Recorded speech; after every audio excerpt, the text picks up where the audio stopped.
Merci d'être avec nous sur Gabon 24 pour cette interview qui reçoit Madame Kapinga Yvette Ngandou. Elle est commissaire du département en charge de la promotion du genre, le développement humain et social de la commission de la CEAC. Merci Madame d'être avec nous. Bonjour. Vous êtes l'une des chevilles ouvrières de cette première conférence des ministres en charge du genre en Afrique centrale. Bien plus qu'un énoncé, c'est tout un programme qui s'est tenu sur 3 jours ici dans la capitale gabonaise. Pour quel objectif? L'objectif qui est derrière en fait, la tenue de l'activité qu'on vient de conclure, si vous voulez le dire ainsi, était basé sur un constat qu'on avait fait il y a plusieurs semaines, plusieurs mois même je devrais dire, avec certains partenaires. C'était de reconnaître d'une certaine manière les lacunes et les faiblesses que nous avions constatées au niveau non seulement de la sous-région, mais aussi au niveau des différents États membres de notre espace sous-régional, les 11 États membres de la sous-région, mais également des partenaires eux-mêmes, que nous n'arrivions pas individuellement et collectivement à venir à bout des problèmes auxquels les femmes se confrontent. En français facile, quelles étaient les lacunes? Quelles sont les difficultés auxquelles sont confrontées les femmes d'Afrique centrale? Très simple. Quand vous regardez l'indice de développement humain de la sous-région, de manière générale,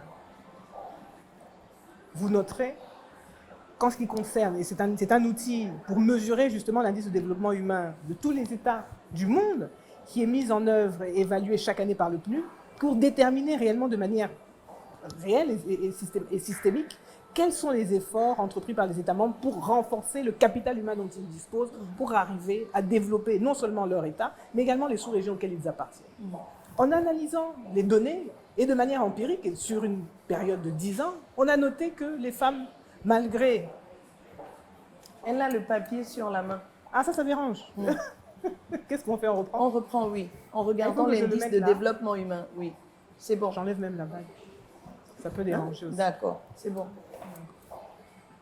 Vous me dites dos. C'est bon. Oui, en reprenant donc l'indice de développement humain de la sous-région, de tous les États confondus, la médiane, même si on note ici et là des progrès par rapport aux engagements pris par les États membres, mais également les financements qu'ils mettent à disposition des populations pour renforcer l'accès à l'éducation, l'accès à la santé, l'accès aux conditions de meilleur être, la protection et les droits, nous notons quand même que les déficiences sont majeures et l'écart avec les pays qui nous environnent sur le continent sont trop énormes.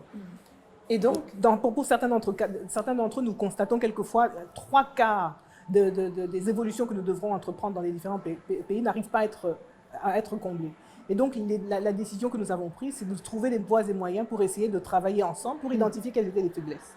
Est-ce que les faiblesses sont de nature structurelle au niveau des États membres, ou est-ce qu'il manque une volonté politique qui fait que nous n'arrivons pas à combler ces vides-là? Et qu'est-ce qu'a révélé le diagnostic finalement? Ce que le diagnostic a révélé, c'est que les fautes sont partagées. Non seulement les États membres ont failli, souvent, malgré le fait qu'ils ont souscrit au niveau mondial et au niveau sous-régional et continental à des aspirations communes, le suivi n'a pas été fait de manière systématique. Il n'y a pas eu nécessairement, au niveau des États membres de la sous-région, la mise en place d'une politique ou d'une politique publique globalisante pour veiller à ce que toutes les aspirations qui ont été prises au niveau subsidiaire puissent être mises en œuvre de manière efficace, avec des moyens et des méthodes pour mesurer les progrès que nous faisons, et aussi de la dotation financière pour la mise en œuvre de ces engagements. Ça, c'est déjà le premier constat. Le deuxième constat, c'est que nous avons aussi réalisé que ce manque de vision, ou cette déficience de vision au niveau national, a également été assujetti à une saisine malheureusement systématique par les partenaires qui s'est faite de manière quelquefois un peu déconstruite.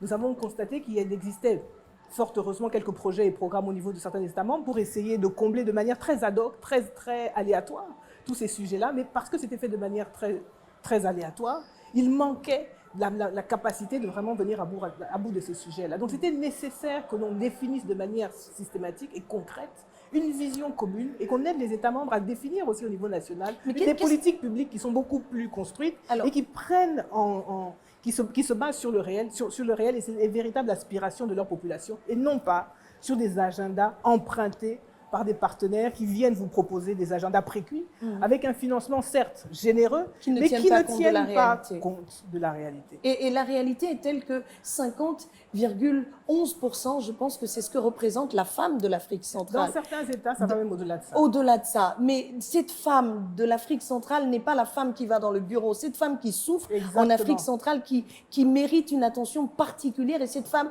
de l'arrière-pays qui est généralement oubliée par toutes les politiques.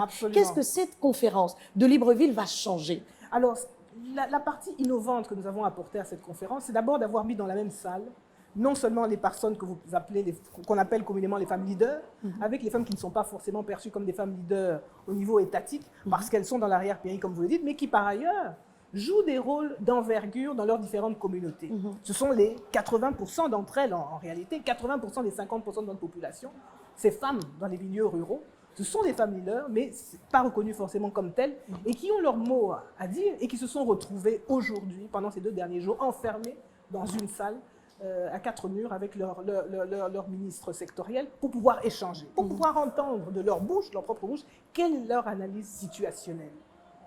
De ne pas laisser cette analyse situationnelle aux partenaires techniques, qui ont évidemment au quotidien la latitude d'évaluer, parce qu'ils ont des outils pour le faire. Certains d'entre eux ont des bureaux sur le terrain et donc voient un peu la réalité de nos situations, mais avec leur propre prisme et leur propre analyse. Mais là, le prisme et l'analyse ne venaient pas d'eux. Le prisme et l'analyse venaient bien de ces femmes qui sont sur le terrain, qui nous ont éduqués, qui nous ont édifiés, qui nous ont dit quelle était leur perception, quels étaient les besoins tels qu'elles les percevaient et leurs attentes.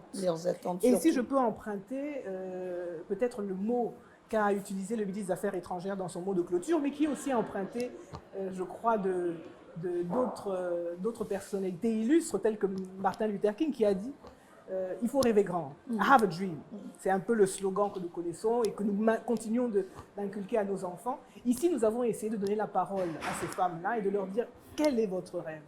Dessinez pour nous le rêve que vous avez pour l'Afrique centrale. Dessinez pour nous le rêve que vous avez pour l'amélioration des conditions des femmes de l'Afrique centrale. Pour que nous puissions avoir un agenda, une feuille de route qui est plus adaptée. Très bien, à nos besoins. Une feuille de route qui représente réellement ce que vous voulez.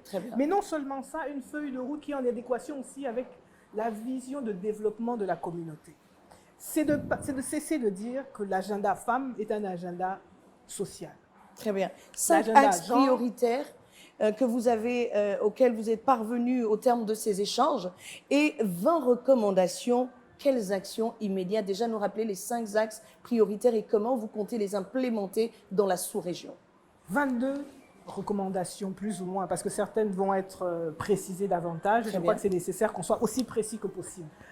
Ce que nous allons entreprendre dans l'immédiat, plusieurs choses. Premièrement, demain déjà, nous ouvrons et nous allons procéder à l'examen systématique de chacune des 22 recommandations qui ont été formulées avec les ministres sectoriels qui sont venus des 11 États membres. C'est important, et je tiens à le dire, qu'elles s'approprient réellement. Parce que là, nous avons conclu d'abord une conférence élargie à laquelle elles ont participé. Elles étaient partie prenante, mais c'était élargi à tous les autres acteurs de la société civile de leurs différents États membres, mais également les partenaires. Il faut qu'elles s'approprient cette feuille de route. L'agenda commun ne peut pas être un agenda slogan.